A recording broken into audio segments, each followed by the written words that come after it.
Laura membeli 8 teh mentega. Semua orang yang lewat menatapnya aneh. Tapi mentega sebanyak ini.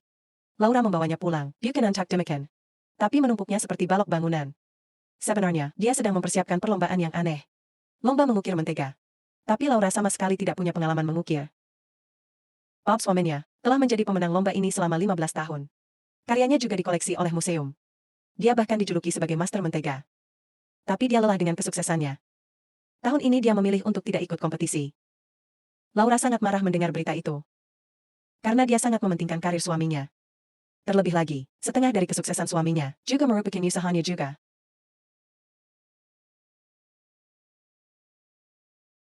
Untuk menyelamatkan kehormatan keluarga, Laura memutuskan untuk ikut serta dalam kompetisi. Itu sendiri.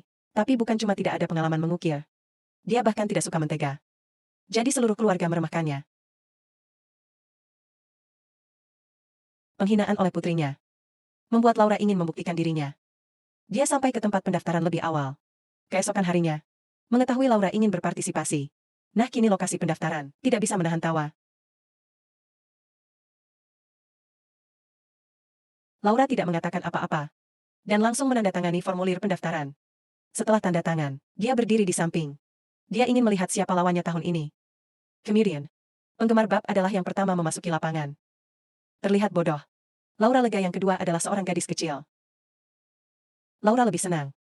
Anak kecil hanya daftar saja. Tapi kemudian, seorang wanita seksi berjalan ke tempat pendaftaran dengan sepatu hak tinggi. Melihat penampilannya, Neki tercengang. Aurel menandatangani namanya dengan beberapa pukulan. Meskipun pemainnya mendaftarkan diri, terlihat tidak kompeten, tapi Laura tidak menganggap remeh. Dia pergi ke supermarket setiap hari untuk membeli banyak mentega sampai di rumah. Dia berlatih di lemari es di hari perlombaan. Sebelum pintu terbuka, dia menanggu di luar dengan membawa peralatan. Di depan setiap kontestan ada sepotong mentega raksasa. Mereka harus tinggal di kamar dingin dengan suhu 8 derajat Celcius. Menyelesaikan ukiran mentega dalam waktu 3 jam. Peserta nomor 1, Yuli, dengan satu skopan langsung menghancurkan menteganya. Peserta nomor 2 adalah anak kecil Destiny. Pertama-tama, dia membagi mentega dengan benang tipis. Lalu dengan 2 garpu besar. Dengan mudah membelah mentega menjadi 2. Peserta nomor 3, Laura dengan peralatan lengkap. Mengukir dengan hati-hati. Hanya peserta nomor 4, Carol yang belum datang. Saat ini bab suaminya, Laura juga datang untuk mendukung. Tapi jika dibandingkan, Yukon Jules sangat seram, tidak ada yang mendukungnya. Ukirannya juga sangat amatir. Para penonton kesal melihatnya. Dia membuang alat itu dengan marah. Dia pergi ke tempat Laura untuk mencuri ilmunya. Mereka berdua dengan penasaran, datang untuk melihat kreasi Disney. Seorang pria kulit hitam yang duduk di kereta. Ukiran itu seperti hidup. Melembangkan Kadamayan dan Kababasan. Tampaknya Laura menghadapi lawan yang kuat kali ini.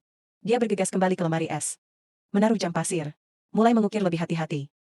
Perlombaan akan segera berakhir. Destiny mulai menyentuh detail dengan tangannya. Dan menarik banyak penonton. Julie masih kewalahan dan berantakan. Tapi sekarang, peserta nomor 4, Carol berjalan ke area dengan santai.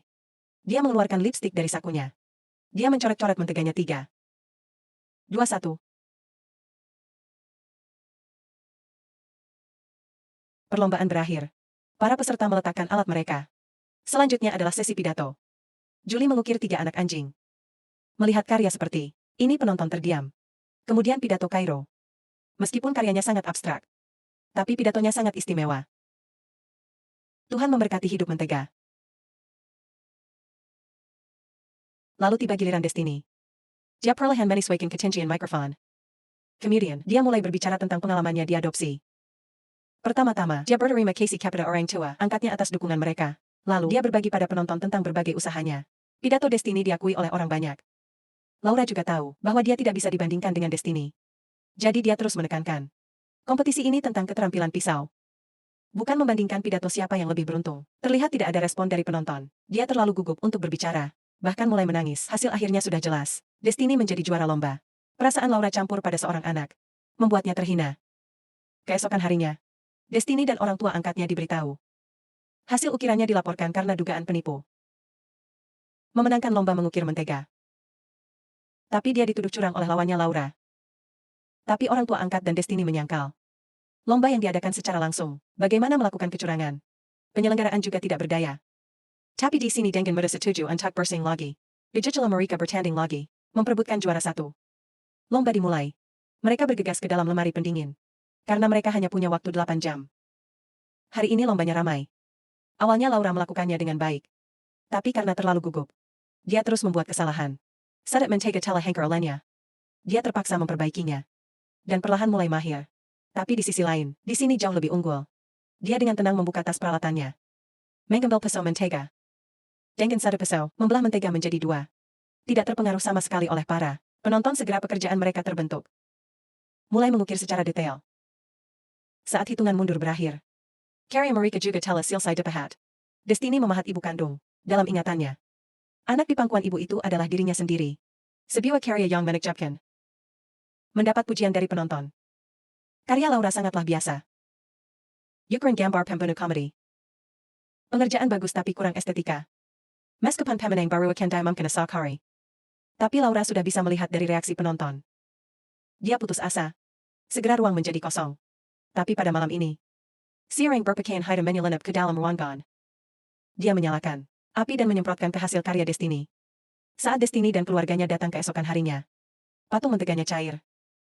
Butuh beberapa saat bagi mereka untuk memahami sesuatu. Tapi Ayang Kades tadi masih ingin memperbaiki. Tapi para juri siap mengumumkan hasilnya. Mereka pun pasrah. Saat inilah orang menjadi lebih percaya diri. Tapi hasilnya mengejutkannya. Destiny tetap menjadi juara. Karena para juri setuju bahwa wajah yang meleleh ini penuh dengan kesedihan dan emosi. Itu adalah karya seni yang nyata. Seketika penonton bersorak. Tapi Destiny tidak menyalahkan Laura. Dia berjalan menuju Laura yang kecewa. Aku ingin memberitahumu. Bukan satu-satunya yang kamu miliki. Kemudian Destiny memeluknya. Kali ini Laura sudah benar-benar menurunkan egonya.